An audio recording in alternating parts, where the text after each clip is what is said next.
कर रहे हैं। सद्भागी हैं, बड़भागी हैं हम सभी।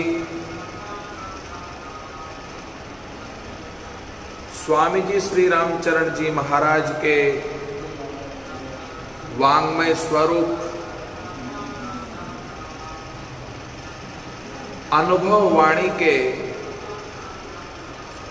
अंतर्गत भक्तमाल स्वरूप नाम प्रताप ग्रंथ की दिव्य चर्चाओं को आत्मसात करने का आप और हम सभी प्रयास करते हुए जीवन को सार्थक करने की चेष्टा कर रहे हैं। इतने दिन तक वाल्मीकि ऋषि के प्रसंग को श्रवण किया। मरा मरा मरा मरा कहते कहते आदि कवि वाल्मीकि बने, वाल्मीकि रामायण के रचयिता बने, अनेकों अनेक ग्रंथ के रचयिता बने। भगवान राम के दर्शन करके वात्सल मूर्ति भाव से अभिभूत होकर राम जी को 14 स्थान बताए, जो हम सभी के मानव जीवन के मान बिंदुओं और मूल्यों को महत्व समझाते हुए कहा कि इस धरती पर जो ये 14 गुण जिस व्यक्ति के जीवन में है वो साक्षात राम स्वरूप है। श्री महाराज आगे फरमाते हुए कहते हैं, बहुरी कहू पंडवा का यज्ञ की, महिमा करी कृष्ण हरिजन की। राम प्रताप पंचायन बाजो, योग यज्ञ जप तप सब लाजो। राम प्रताप नीच भयो ऊंचो, राम बिना ऊंचो कुल नीचो। राम जना की भ्रांति न कीजे, भ्रांति किया नर नरक पड़ीजे। बहुत सुंदर महाभारत के प्रसंग को याद दिलाते हुए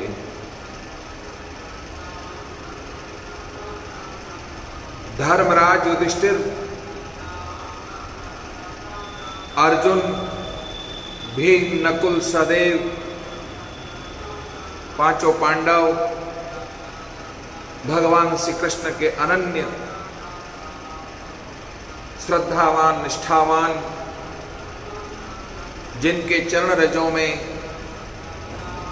रत रह करके यशस्वी बने, मनस्वी बने, अपने जीवन काल में भगवान श्री कृष्ण की आज्ञा से बहुत बड़ा अश्वमेध यज्ञ प्रारंभ किया। जैसा कि भक्तमाल में श्री महाराज ने जिस भक्त का नाम यहां उच्चारण किया है कि जिस भक्त की वजह से ही यज्ञ की पूर्णाहुति में शंख बजा और पूर्ण होने का संकेत हुआ, वो कौन भक्त है? उस भक्त की क्या विशेषता है? उस भक्त का क्या महत्व है? उस भक्त की साधना, उस भक्त की भजन साधना, उस भक्त की नाम साधना की महिमा को उद्धृत करते हुए श्री महाराज इनका नाम भी वाल्मीकि है। वैसे कोई सरगरा कहते हैं, पर नाम वाल्मीकि है। भक्तमाल कहते हैं, वो तो वाल्मीकि एक सुपच सुनामता को श्यामले प्रगट कियो महाभारत में गाइए।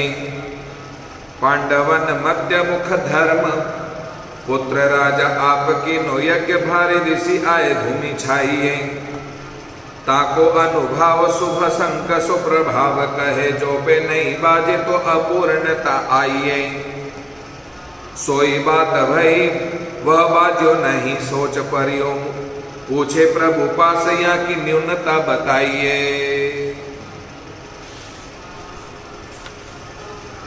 भागवत के तृतीय स्कंद में एक श्लोक है, अहो बत स्वपचो अतो गर्यान, यज्जीवा अग्रे वर्तते नाम तुभ्यम, ते वो तपस्तते जुहुस्नुरार्याः ब्रह्माणो अनुचोमी नाम गृणन्ति येते। अहो, भागवत कहता है वह चांडाल भी इसी से भी सर्वश्रेष्ठ है। अहोवत स्वपचो नाम,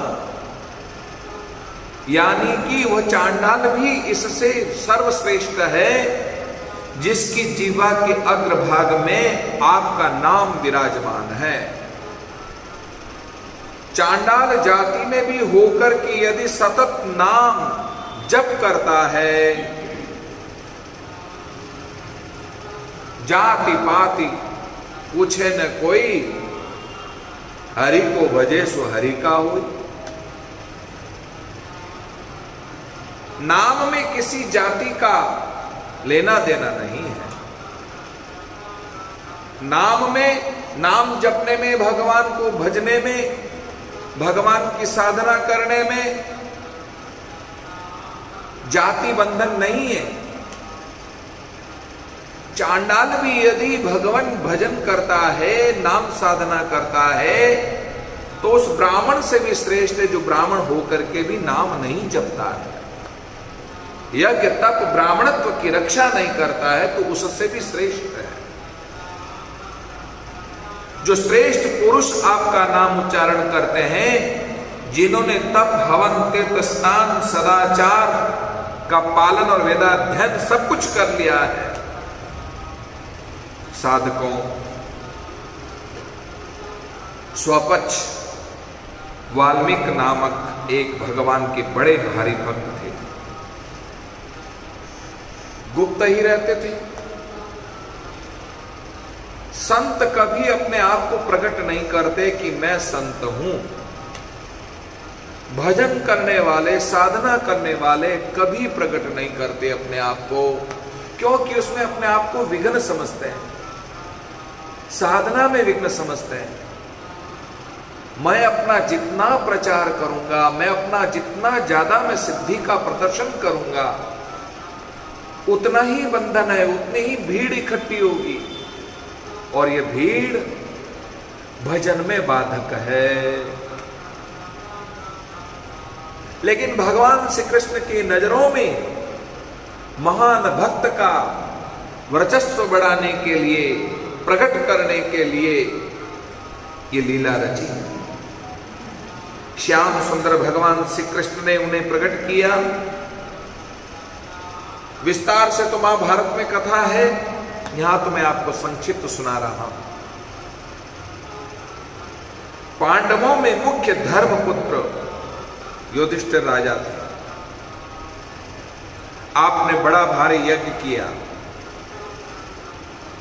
उसमें इतने ऋषि महर्षि पधारे कि संपूर्ण यज्ञ स्थल भर गया, कहीं पर भी जगह नहीं मिली।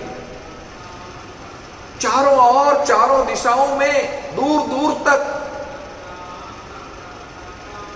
धर्मराज युधिष्ठिर की यज्ञ की सराहना बढ़ी, स्तुति गान होने लगा। दौड़ दौड़ कर उस यज्ञ के दर्शन के लिए सब उमड़ पड़े, उस यज्ञ में भागीदार बनने के लिए सब के सब उमड़ पड़े। बड़े बड़े विद्वत संत जन, भजनीक महापुरुषों ने आकर के महाराज युधिष्ठिर को दर्शन दिया। प्रेम पूर्वक, भक्ति पूर्वक, श्रद्धा पूर्वक धर्मराज युधिष्ठिर ने सबका यथोचित सत्कार किया। भगवान ने एक संक स्थापित कर दिया। यज्ञ के सांगोपांग पूर्ण हो जाने पर उसका प्रभाव, उसकी महिमा को ये शंख कहेगा, अर्थात बिना बजाए बजेगा ये शंख। जिस दिन शंख बजेगा समझना अपना यज्ञ संपूर्ण हो गया है। जब तक यज्ञ ये शंख न बजे तब तक समझना कि अभी अपना यज्ञ अपूर्ण है। पूर्णाहुति, तर्पण, ब्राह्मण, भोजन, दान, दक्षिणा आदि सभी कर्म विधि समेत संपन्न हो गए, परंतु शंख नहीं बजा। तब सबको बड़ी चिंता हुई। इतने श्रम करने के बावजूद भी यज्ञ पूर्ण नहीं हुआ।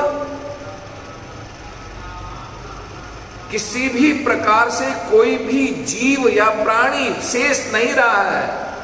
सबको भरपेट भोजन करवाया है और यज्ञ में सबको दक्षिणा प्रदान करी है। सभी लोगों ने भगवान श्री कृष्ण के पास जाकर कहा, प्रभु आप कृपा करके बताइए यज्ञ में कौन सी कमी रह गई। तब बोले कृष्ण देवैया को सोनो सब भेव ए पेवनी के मान लेव, बात पूरी दूरी समझाइए। भागवत संत रसवंत को जेयो, नाहि ऋषि अन समूह भूमि चहु दिस छाइए। जो पे कहो भक्त नाही कैसे कहो कास, एक और कुल जाति सो बहाइए। दासनी को दास अभिमान की ना वास, कहूं पूर्ण की आस तो पे ऐसो लो जिमाइए।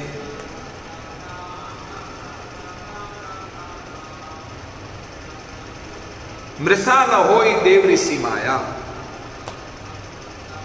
मृषा न होई देव ऋषि भाषा। यानी कि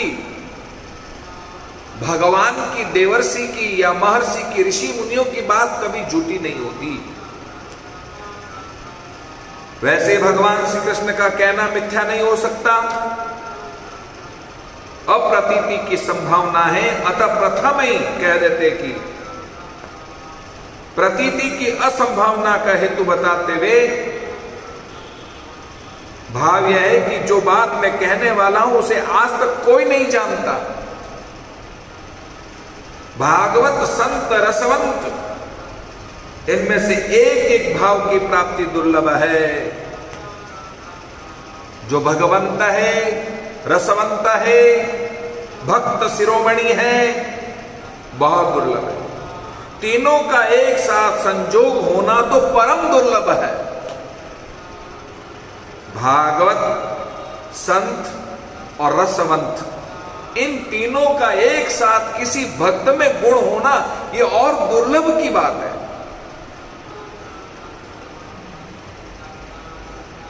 भागवत भक्त हरि गुरु दासने सो साचो सोई भक्त सही। रस रूप भगवान के भाव में निरंतर निमग्न रहने वाला, रस यानी भावना प्रवीण को कहने का भाव ऐसे ही सहानुभाव, महानुभाव कम होते हैं। साधकों,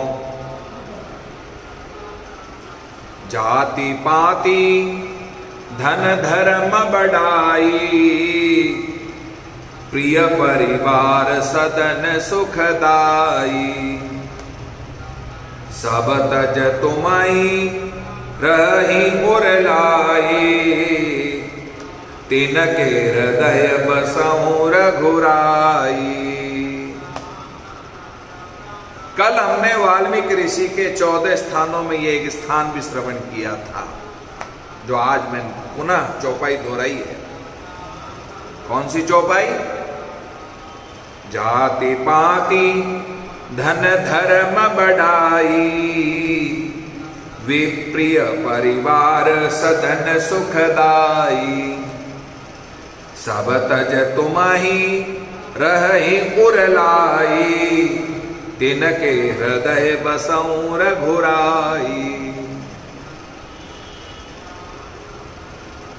जाति नहीं जगदीश की, उनकी कहाँ ते होय। क्या कहा? जाति नहीं जगदीश की, जन की कहाँ ते होय। सांभर में जो कोई परे, सोई सांभर होय।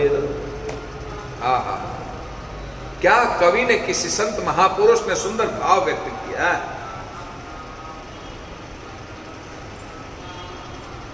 जाति विद्या के अभिमान को भक्ति का कंटक कहा है।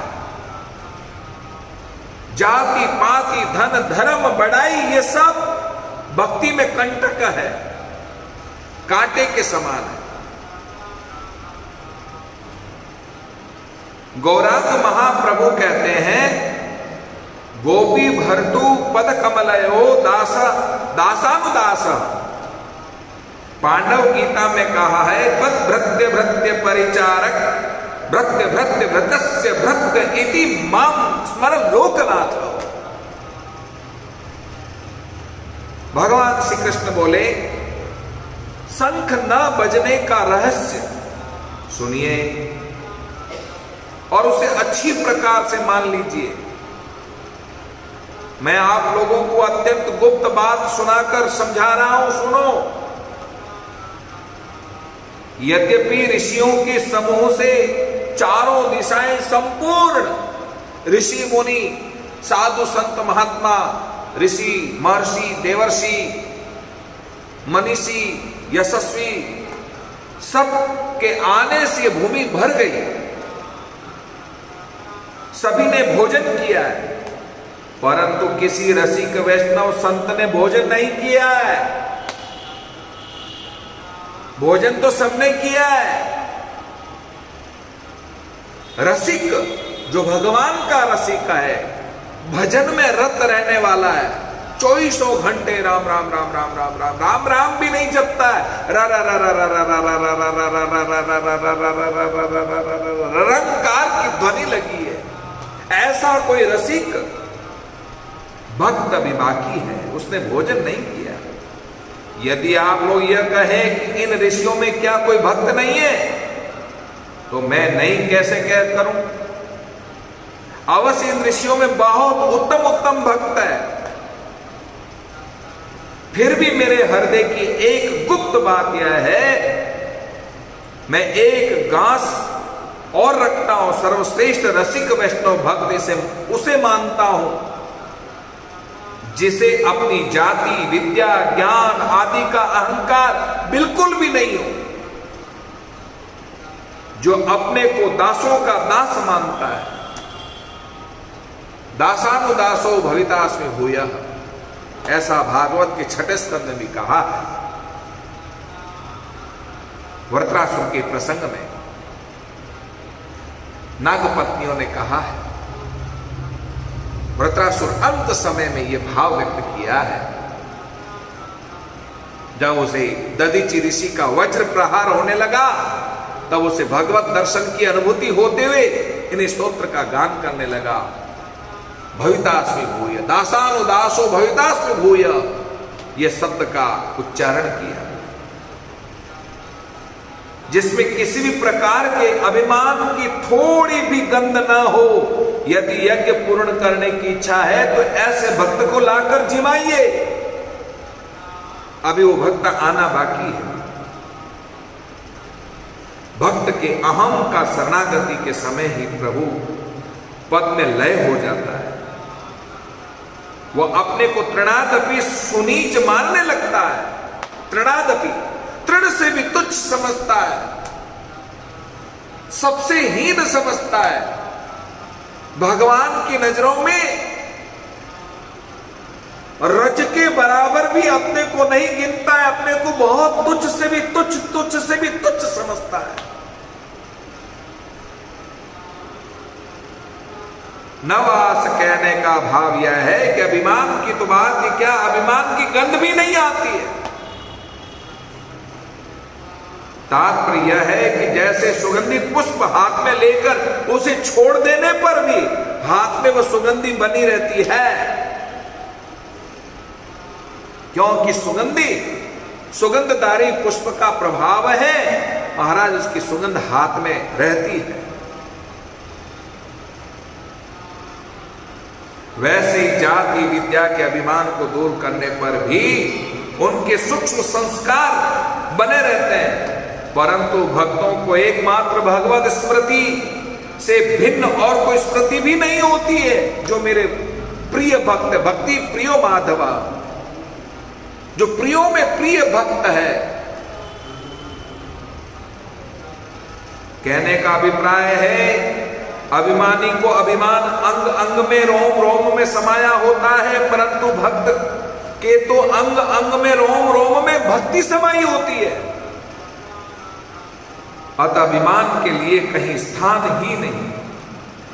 ऐसो हरिदास पुरे आस पास दिसे नहीं, वास बिन को लोक लोकन में पाइये। तेरे ही नगर मांझ निस दिन भोर सांझ, आवे जाए जो पे ऐपे कहूं बात न जनाइए। सुनी सब चौक परे भाव अचरज भरे, हरे मन नैन अजुबे गही बताइए। कहाँ नाव कहाँ ठावा, जहाँ हम जाए देखे लेखे, करी भाग था धाप धाए पाए लपटाइए।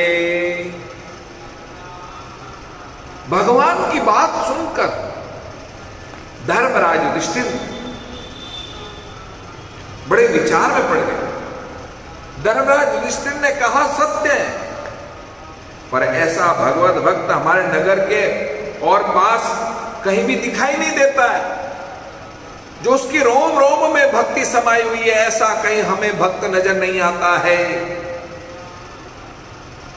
जिसमें अहंकार की गंध न हो, ऐसा भक्त तो किसी दूसरे लोक में भले ही मिले, पर हमारे लोक में नहीं है। भगवान ने कहा नहीं, तुम्हारे नगर में ही रहता है। कहां रहता है? तुम्हारे नगर में ही रहता है। तेरे ही नगर मांझ निस दिन भोर सांझ, आवे जाए एपे कहूं बात न जनाइए। वो तो कहीं जाता ही नहीं है, तुम्हारे पास आता है। दिन रात प्रातः सायं तुम्हारे यहां आता जाता भी है, पर उसे कोई जानता नहीं है। वह स्वयं अपने को प्रकट भी नहीं करता है। यह सुनकर सभी आश्चर्य से चौंक उठे, प्रेम भाव में भर गए। उस भक्त को जानने के लिए, उसके दर्शन के लिए लोगों के मन में और नेत्र व्याकुल हो उठे, मन भी व्याकुल हो गया। ऐसे भगवत भक्त के दर्शन करना हमारा परम सौभाग्य होगा, जीवन सार्थक हो जाएगा। नेत्र मचल उठे, व्याकुल हो गए, आकुल हो गए। प्रभु कृपया शीघ्र ही बताइए क्या उनका क्या नाम है और कहां स्थान है, जहां जाकर हम उनका दर्शन करके अपने को सौभाग्यशाली बनाए, दौड़कर उनके चरणों में जाकर के लिपट जाए। अरे ऐसे भगवत भक्त के चरणों में लिपट जाना ही हमारा जीवन सार्थक हो जाता है।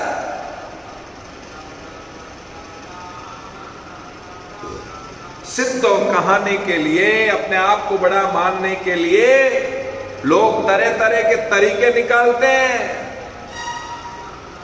अपने तौर तरीके प्रकट करते हैं। सिद्ध होने के लिए अयम सिद्ध, मैं सिद्ध हूं। साधकों,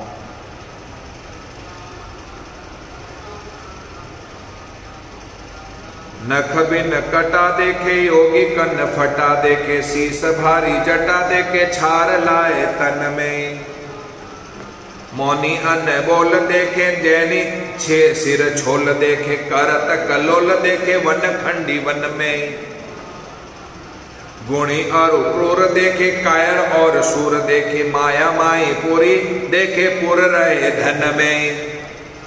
आदि अंत सुखी देखे जन्म में, के दुखी देखे ताहे नाई देखे, जिन्हें लोभ नहीं मन में। आहा, नख बिन कटा देखे। हमने बहुत तरह के संतों को, भक्तों को देखा है, नख बिन कटा देखे, योगी कन्न फटा देखे। कान फाड़े हुए संतों को हमने देखा है, नख कटे हुए संतों को हमने देखा है, शीश भारी जटा देखे, शीश में जटाओं से समाया हुआ सिर हमने देखा है, मुंड मुंडायों को हमने देखा है, मौनी अन्न बोल देखे, मौनधारी साधुओं को हमने देखा है, सिर छोल देखे। जैनी संत तो लौंचन करते हैं, हाँ एक एक बाल उखाड़ते, हमने उन लोगों को देखा है। करत कलोल देखे वन खंडी वन में, कोलाहल करते देखे, झगड़ते हुए भी देखे। वन में निवास करने वाले साधुओं को भी देखा है, गुणी और क्रूर देखे, कायर और शूर देखे। गुणवान संतों को देखा, क्रूर स्वभाव वालों को भी देखा, कायर संतों को भी देखा, क्रूर स्वभाव वालों को, शूर स्वभाव वालों को भी देखा। माया माए पूरी दे के पूर रहे धन में, माया में लिपायमान साधु संतों को भी हमने देखा, जो माया में ही लिपते रात दिन, माया माया धन में बस धन इकट्ठा करने में रहते हैं। आदि अंत सुखी देखे, जन्म के दुखी देखे। मैंने ऐसे संतों को देखा है जो जिंदगी भर सुखी रहते हैं, और ऐसे भी साधु संतों को देखा जो जिंदगी भर दुखी दुखी रोना रोते हैं। ऐसे भी संतों को देखा है, पर ऐसे नहीं देखे जिन्हें लोभ नहीं मन में, अहंकार लोभ किंचित मात्र भी नहीं है। ऐसे संतों को देखना बहुत दुर्लभ है, जिसमें रति भर भी लोभ नहीं है, अहम भाव नहीं है। गोस्वामी तुलसीदास जी कहते हैं, कौ भल कहाऊं देव कछु, यह वासना न ओरते जाई। विनय पत्रिका में कहा है, लोकांतर में नहीं, इसी लोक में भी कहीं अन्यत्र नहीं, तुम्हारे यही नगर में कहीं कोने में पड़ा रहता है, जिसको लोग धिक्कारते हैं। उसकी गंध देख करके, दुर्गंध देख करके उसको जो है घृणा करते हैं, पर उनमें लोभ नहीं होता है, उनमें अहम नहीं होता है, पर वे भगवान के सच्चे भक्त होते हैं। क्योंकि भक्त अपने आप को प्रकट नहीं करते, अपने आप को छिपाने का प्रयास करते हैं। साधकों,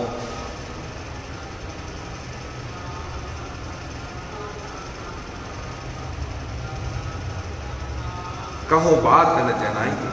इसलिए जिनसे लोक परलोक सुधरने वाला है, वे प्रभु तो स्वतः बिना जनाए सब जानते हैं। प्रभु जानत सब बिनई जनाए। संसार को जनाने से कोई लाभ नहीं है। देहे तो प्रसन्न हवे, बड़ी बड़ाई बोड़ी, बोड़ी बोड़ी बहुत बड़ी हानि होती है। साधकों,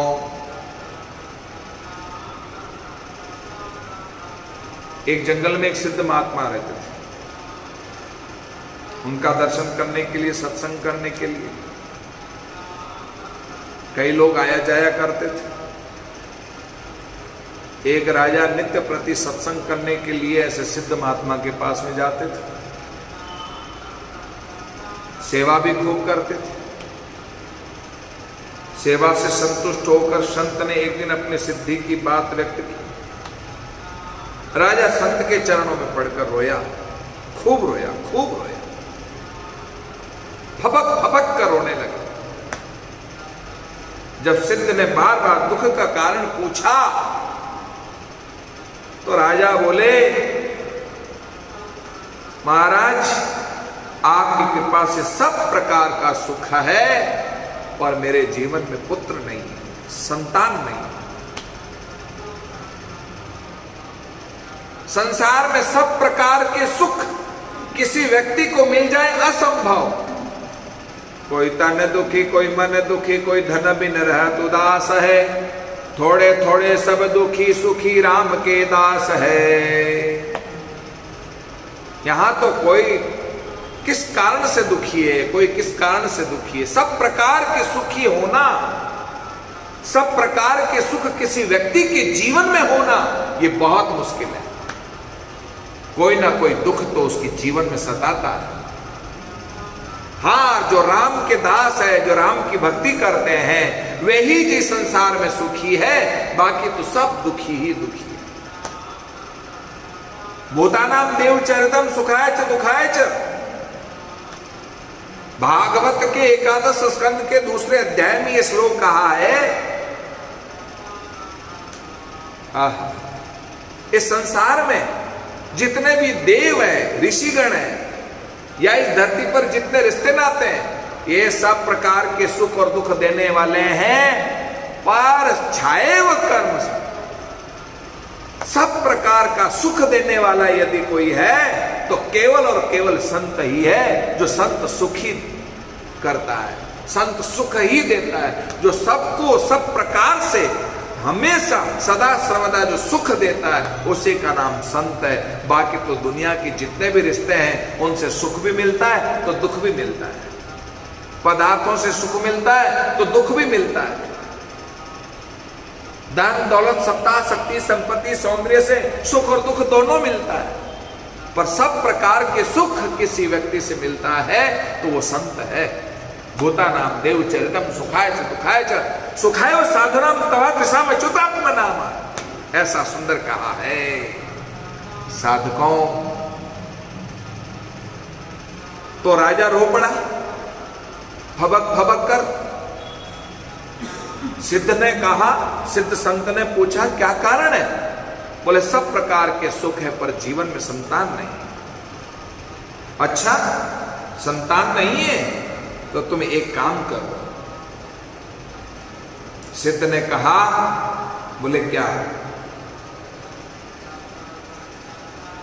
वैसे तो तुम्हारे प्रारब्ध में पुत्र का योग नहीं है, परंतु तुम मुझसे आग्रह कर रहे हो दीन अधीन होकर के, तो जाओ तुमको एक पुत्र होगा, जाओ तुम एक पुत्र होगा। राजा खुशी खुशी घर चला गया। जब राजा खुशी खुशी घर चला गया, संत को अपनी भूल मालूम हुई। अरे राम, क्यों तो मैंने अपने आप को प्रकट कर दिया। उसकी प्रारब्ध में संतान ही नहीं है और मैंने संतान होने का आशीर्वाद दे दिया। अब तो मुझे ही संतान बन करके जाना पड़ेगा। और मैंने नाहक इससे सिद्धि की चर्चा कर दी, परंतु अब क्या हो सकता है? अब तो हमें स्वयं शरीर छोड़ करके राजा का पुत्र बनना पड़ेगा। ठीक ही का बोला सो मरा, मैं बोल गया तो मर गया। अब मुझे जो है राजा का बेटा बनना पड़ेगा। कुछ दिन बीते, सिद्ध ने देह त्याग कर राजा का पुत्र होकर जन्म लिया। राजा ने बड़ा उत्सव मनाया, परंतु सिद्ध के पूर्व जन्म की बातें सब स्मृति पथ में वर्तमान थी। उसको सब याद थी कि मैं पिछले जन्म में सिद्ध था और मैंने इसको पुत्र होने का आशीर्वाद दिया, जिसके कारण मैं बेटा बनकर के आया। अब बोला तो मरा, इसलिए अब बोलना ही नहीं। राजा ने बड़ा उत्सव मनाया, निश्चय कर लिया कि अब मैं किसी से बोलूंगा ही नहीं। राजा को जहां पुत्र जन्म का अत्यंत आनंद था, वहीं उस राजा को लगा ये तो गूंगा, ये तो गूंगा। अपार शोक भी था। भगवान ने बड़ी कृपा करी, उन सिद्ध महात्मा का आशीर्वाद मिला, संतान तो हुई पर वो भी गूंगा। अब गूंगा का होने का शोक। राजकुमार अब सारे सब कुछ उपाय किए पर सब कुछ व्यर्थ हो गए। राजकुमार अब किशोरावस्था में पदार्पण किए। एक दिन कुछ सैनिकों और राजकुमारों को भी साथ लेकर राजा शिकार खेलने वन में चले गए। राजा शिकार खेलने में रत रहते ही थे। राजकुमार की सवारी कुछ आगे निकल गई, संग संग अंग रक्षक सिपाही थे। तब तक एक झाड़ी में छिपा बैठा तीतर बोल पड़ा। सिपाहियों ने तत्काल उसे मार डाला। जैसे सिपाहियों ने तीतर को मार डाला तो राजकुमार के मुख से बोला सो मरा। अब ये तीतर नहीं बोलता तो मरता क्या? नहीं मरता, पर बोला सो मरा। सिपाही राजकुमार का बोलना सुनकर बड़े प्रसन्न हुए, राजा से आकर सब हाल हवाल बताए। राजा ने पुनः बड़ा उत्सव किया, सिपाहियों को बहुत सारा पुरस्कार दिया।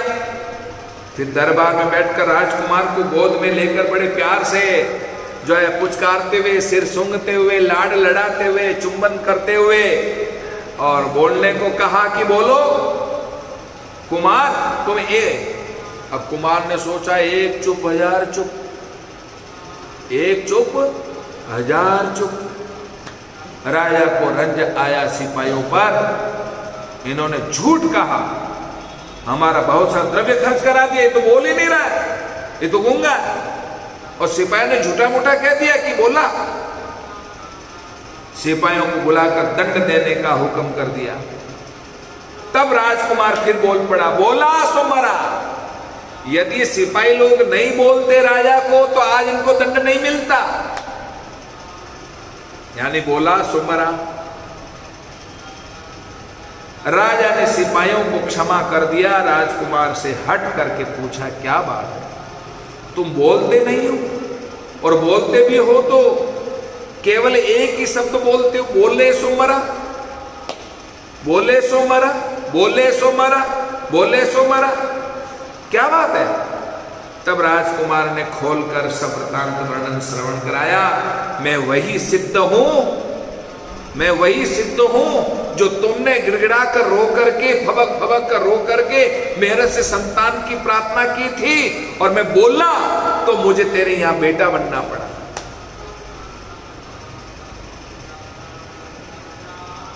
मुझे मरना पड़ा, गर्भवास में आना पड़ा, जन्म का कष्ट भोगना पड़ा। तीतर बोला तो मारा गया, और सिपाही बोले तो दंड के भागी बने।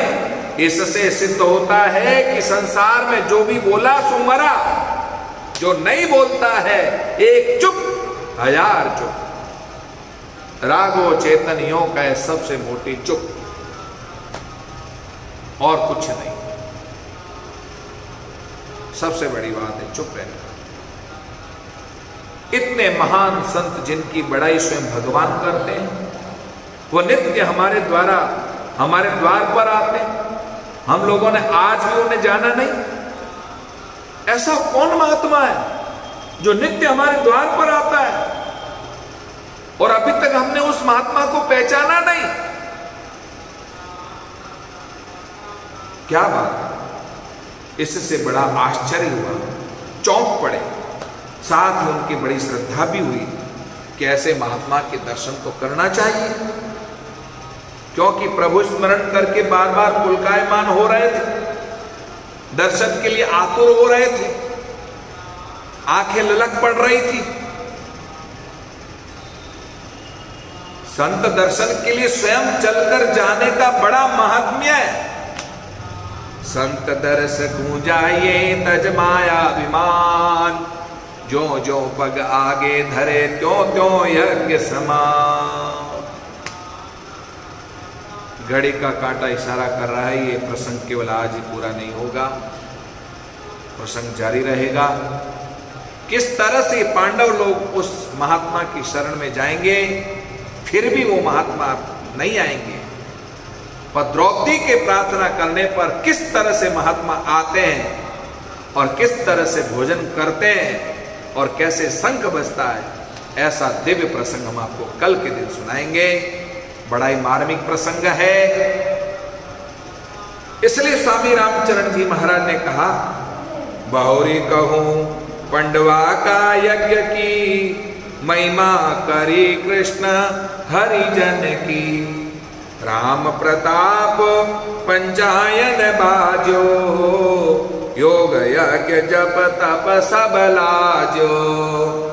राम प्रताप नीच भयो ऊंचो, राम बिना ऊंचो कुल नीचो।